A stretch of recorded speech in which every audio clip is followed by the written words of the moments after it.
What's up, guys? This is the first ever Grateful Podcast live. So welcome back. This is episode 111 podcast, first live. I'm super excited. And you might be wondering why live? And it's actually pretty simple.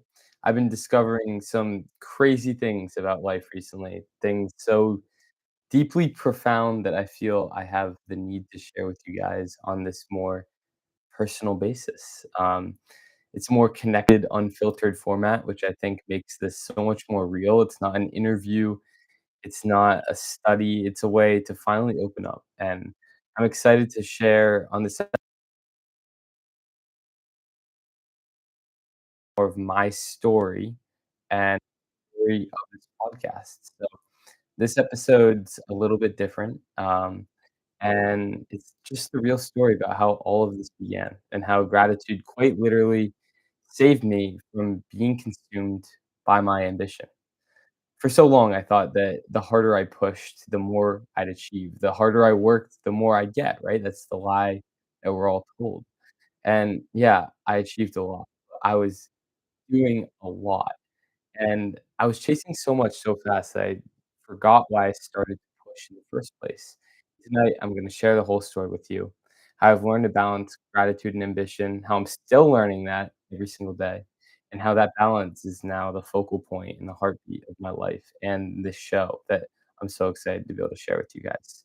So, in order to understand all of this, in order to get to the point where I share what I'm learning right now, we need some context. We need to go back and start where this whole journey started for me. So picture me at 15 years old.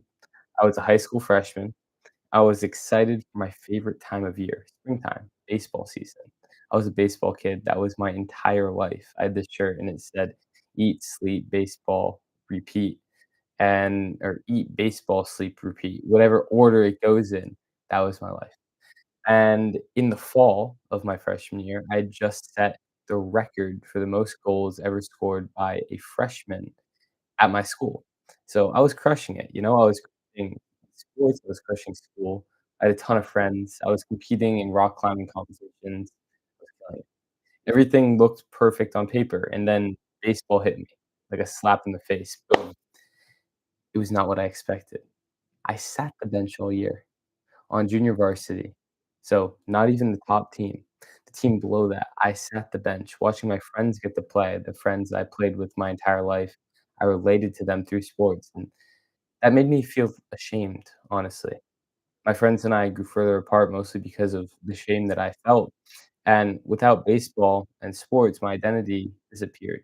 And then out of nowhere, I was playing a soccer camp and I tore my MCL. I went to shoot for the goal, some guy blocked me, up, my knee went inverted like that, tore my MCL, no sports at all.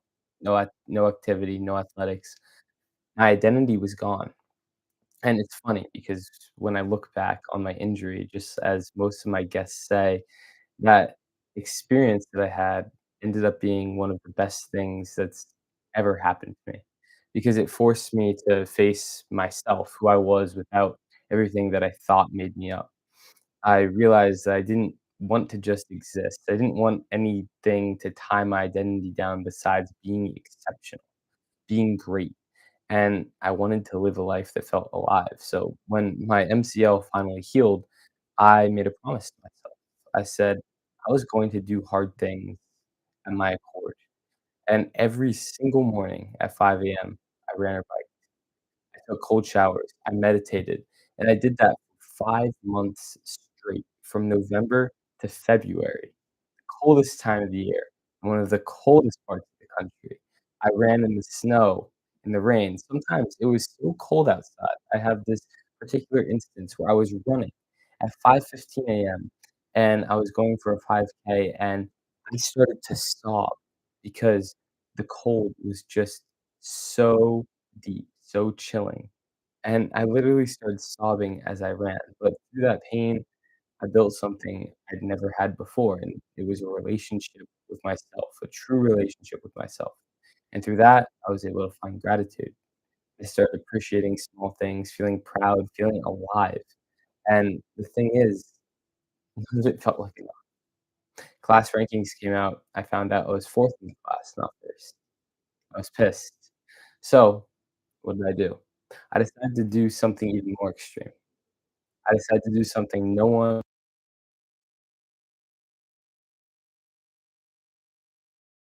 I decided to do something no one had ever done in high school. I decided to study abroad in France for my junior year of high school. I didn't know the language. I was going to live with a host family, go to a public school. This was probably the most uncomfortable thing I could picture for myself. I knew that I grew the most in discomfort. The thing that I wanted more than anything was to grow. So, I also realized that I had to pass my classes in language that I didn't know, or else I'd have to redo the year. So the pressure was on, and when I got there, this is probably the most uncomfortable situation I've had. I was living with a host family I didn't know. I love them now, um, and I went to school where I knew nobody. I went from being a kid that knew absolutely everybody, to knowing nobody, and here I am in class. The teacher calls me and why my mic is cutting out, but said when the teacher called my name, I said, "Oui," and then she asked me more questions, and I just said in my most American accent, "Je ne sais pas." Everyone started to laugh. Everyone started to laugh, and she kept going at me, and I go, "Je ne comprends pas, je suis américain," and everyone thought I was being a comedian, but I wasn't. I was lost. The entire room laughed. I understood nothing, and I knew nobody. So, I went from being, "I know everything, I know everybody, I know how easy this is gonna be for me, I'm going to succeed," to pure discomfort. I know nobody. I don't know what's going on. So, what I did is I carried a notebook around every time I'd see a word I didn't know, which mind you was basically everything, I'd write it down. I'd spend all night studying that, and I'd study for hours. Over time, I started to work. I started to make friends. I started to build relationships with my host family. But throughout all of this, I still wasn't able to truly express my feelings and emotions to people. I spent a lot of time alone, and I started to even build a deeper relationship with myself, probably the best relationship I've ever built. And I spent this time alone with my thoughts. I kept up with my meditations, and slowly I started to realize that I had things I wanted to say, not just to me, but to others. So I started making YouTube videos. I called them Jack's Diaries, and I published them every single day.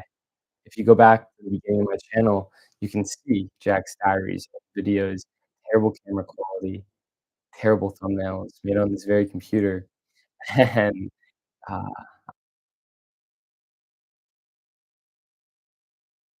it. I loved the ramble, and people seem to love it, and that's where it all began at 16. But even then, even with all of that, I was living in a new country, learning a new language, going to school, trying to travel, meet new friends, and publishing videos every day, and it didn't feel like enough. I didn't think I was doing enough, nothing great enough. I was living in one of the most beautiful cities in the world, which is France. Instead of feeling inspired, I felt restless. Like, no matter how much I did, it wasn't enough, the classic Hollywood achiever. And then one day, I'll never forget this. I was biking to a climbing gym about 30 minutes away, and it started to absolutely downpour. Like, I'm not talking irregular rain, I'm saying it was bucketing, bucketing, and I was in cargo pants and a gray hoodie. I was biking on this bright green bike, and I was getting completely soaked. By the time I got to the gym, the front of my pants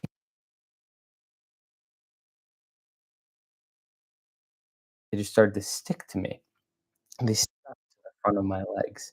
I could barely move, but like every ride, I was listening to a podcast, and this one was Jay Shetty's first episode on the Ed Show, and I've listened to this multiple times since. This is one of the best episodes of a podcast I've ever listened to, and I thought as I'm in the rain, uncomfortable, cold, wet, they were talking about just embracing gratitude and living a life on your terms. I thought, "I want to talk to these guys so these guys, they get it.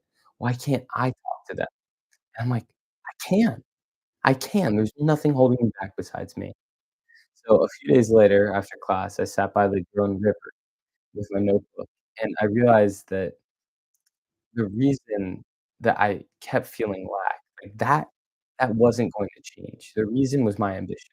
My ambition is what got me so far, right? I'd always been so ambitious, and the delta between where I wanted to be and where I was what was causing the pain, that dissatisfaction, that restlessness, and I realized that wasn't going to change. It's always going to keep putting the goalposts even further. So the only thing that I could do if the goalposts were always going to be further would be, you know, to embrace and love what I had now while still going further. And I realized that gratitude doesn't make you complacent, it makes you complete. I wrote that in my journal. I still have that. And that line, combined with the dream of one day talking to people like Ed and Jay, was the seed that of growing into the Grateful podcast because I realized the power of gratitude, the power of combining that gratitude with ambition to create the fulfillment you want in your life, to keep reaching forward, and to appreciate what you have. And now I'd love to say that from there, everything worked out perfectly. I'd love to say the show blew up, that amazing guests came on, and that life was smooth sailing, but that's not at all what happened. In fact, it's not even close. When I had finally figured out so much internally, I'd meditated for over 100 days straight. I created this podcast to help others find fulfillment because I'd done so in my life, to sacrifice my own fulfillment. And Chris Wilson once said, "We sacrifice what we want, what is supposed to go." And that's exactly what I did. Just like the businessman in the fisherman's parable, I was working tirelessly for the life I already had, but I couldn't see it. Between learning French, school, traveling, filming videos, and making podcasts, I completely burned myself out, and I did it fast. I stopped meditating, I stopped running, I stopped doing all the things, all the habits that made me feel good inside because I told myself that they didn't give direct results, and this is one of the most dangerous things I think you can do. On top of that, I realized I wasn't making any money from it, and I suddenly started feeling pressure from social media or myself to make money. I was 16, and so what did I do? In February of 2024, at 17, I quit all of it. I invested a lot of my money into a YouTube automation coaching program, and I started my own YouTube automation company. At first, it worked. At first, I started killing it because all of a sudden I dropped so many things, I was able to focus my energy and harness my energy into one thing, which is we'll get to that later when we talk about what I've been learning recently. I made a decent amount of money for my age here, but I knew it wasn't aligned, and again, we'll get to that later, because by June, I came home from France. I'd been doing well on YouTube. I was excited to be back with my friends and family, to get back into my routine, but even after everything I'd achieved, I realized that I was still leaving gratitude. Without gratitude, things felt more empty. It's like having a balloon, but it's very easy to pop instead of this solid object that you can't just pop by touching it. It's solid, it has a core, it has a base. The summer was amazing. My YouTube channel was doing well. I was having fun. I was going on college tours. Then when school started again, it just hit at once. I was juggling so many things, college applications, straight A's, soccer, working at the climbing gym, and running my business. And through it all, there was one thing, one dream that was driving me. I had always thought I was gonna go to Stanford University, the best university in the world. I told myself this was my place. It was my North Star. It was the reason I worked so hard in school, and then in December, the day before my birthday, I got rejected.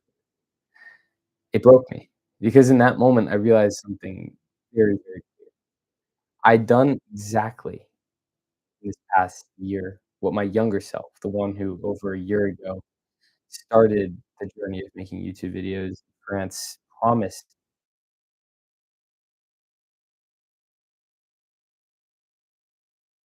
I'd started to do exactly what my self started the journey and promised not to do, and I'd sacrificed joy, or supposed success.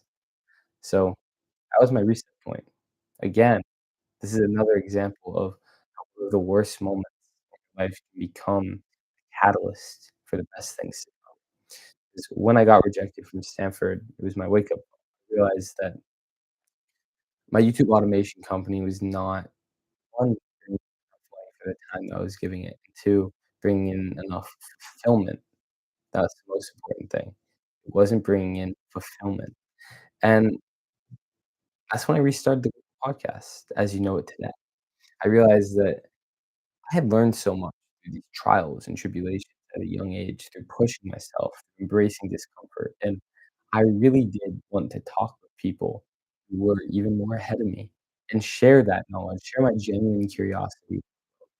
So I committed to publishing an episode every single week, showing up, to posting on social media, to reaching out to incredible guests, and more importantly, to do it from a place of gratitude, not validation. Because I finally understood that you can be wildly ambitious and deeply grateful. And that's the balance that keeps you alive. But again, I lost it. That winter, I worked so hard, and I, again, overcommitted. I said to myself, "I'm going to publish 3 episodes a week until June, until I graduate high school." And you know, I did that.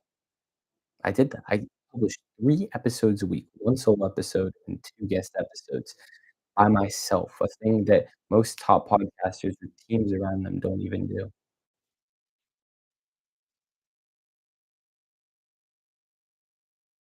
I wanted to build the skill. I wanted to prove to myself that I could do it, that I could be consistent, and I did it well. But I realized in June, once I graduated, I went on this 3-week camping trip with my best friend across the country. I had stillness for genuinely the first time in a memorable life, complete stillness, no to-do list, just nature, camping, rock climbing. I realized that through all that, although I might have thought to myself that I was building and doing everything from a place of gratitude, I was doing everything from a place of, "Ah, I really, really want this, and it feels like I need to push myself to this level in order to deserve this success." And when I got back, the same pattern continued, because unless you really, really change habits in your life, the same patterns are going to continue, and as long as the same patterns continue, the same results are going to continue. So, I've been putting in all this effort. I've been getting mediocre results. The podcast started to grow, yes. In January, once I got Nick Pollard on the show, who had just been on Chris Williams, I used him to leverage more guests. I started to grow and get bigger guests. I got Rabbi Friedman on. I got, Raghunath Kapo on. I got Jonathan Goodman on, Mike Pridgeon, all of these names, John Miles, David Meltzer in the summertime, Trey Tucker, all these names, people with followers, great conversations, and yet it was all from a place of, "I want to be here. Right here is not enough." Never found true, true gratitude. I got to college in London, Northeastern University. Now we're only 2 months ago, and I had more on my plate than ever before. But just around a month ago, I started to change some stuff. I started to meditate every day again. I started to really prioritize fun things in my life, like rock climbing, and I started to prioritize where I was putting my energy. Because I realized that, yes, while I may have more drive, and so many of you, I'm just gonna preface this before I get to this point, so many of you that listen to this show are extreme overachievers. I've talked to you, I see the comments. So many people are extreme, extreme overachievers. They wanna do so much, and I think that's why we relate so much. I think that's why you choose to listen to me, because I'm an extreme overachiever as well, but this drive that we have, this extreme drive, if it's not harnessed into a single place, it's just gonna burn us out, and we're never gonna actually get anywhere. We might have the illusion to other people that don't have the same drive as being very successful, but we'll never be as successful as we know we're meant to be if we don't focus. Focus is the hardest thing. Focus is my hardest thing. But as I started to meditate again, as I started to become clear on what I wanted, I realized that it's just been me holding myself back the entire time. I realized that so many of us blame other things because it's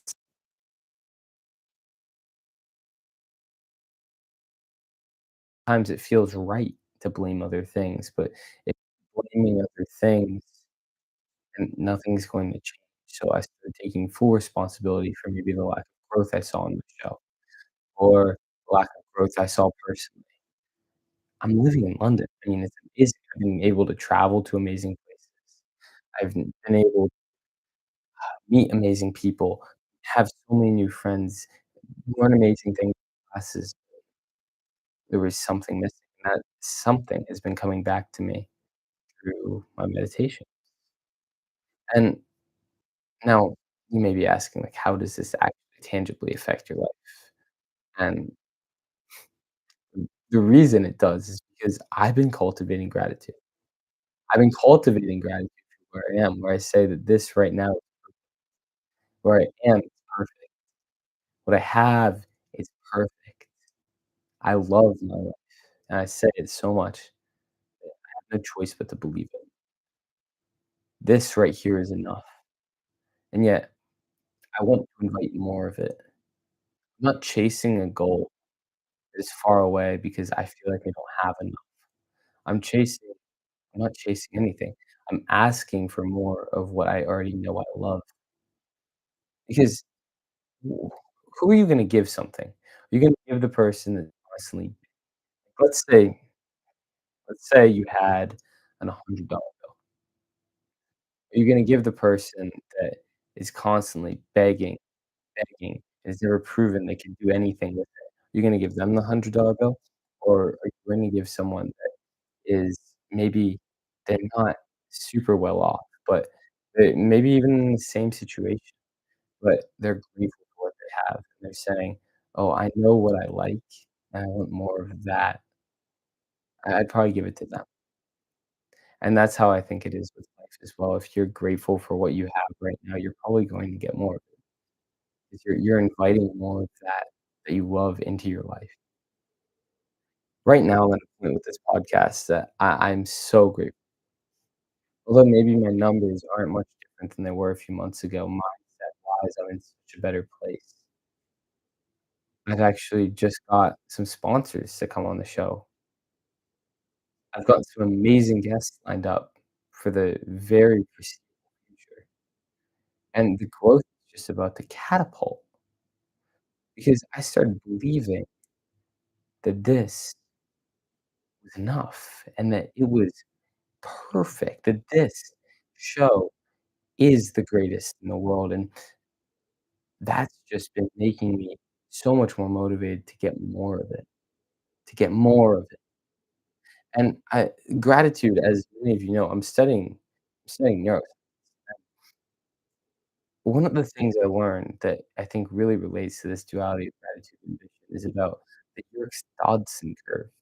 I don't know if many of you have heard of it, but it's basically this curve that talks about performance, optimal performance, and relates it to stress. So you think about a moderate stress level, that is where our peak performance is. Too low, we're too calm, too high, we're too anxious, but a moderate stress level. And if we're so complacent, like, yeah, we're grateful, but we don't really have much of that ambition, right? We're gonna be more on the left of calm, where we're not achieving that performance we want. But if we extremely ambitious, but we have no gratitude, we're gonna be on the right, where our performance sinks because we're over anxious, we're spreading ourselves thin. But if we're right in the middle, we're balancing our gratitude and our ambition, we're gonna perform great. And that's what I've been learning recently. So, to start to wrap this up, for those of you that have been here the entire time, thank you so much. Um, for those of you that are watching this after, also thank you so much. This podcast means so much to me. I'm excited to see it grow, and I'm excited to see what we can do with this, to how many people we can get the duality of gratitude and toward. So, yeah, thank you for listening to my story. I love you all. Stay grateful.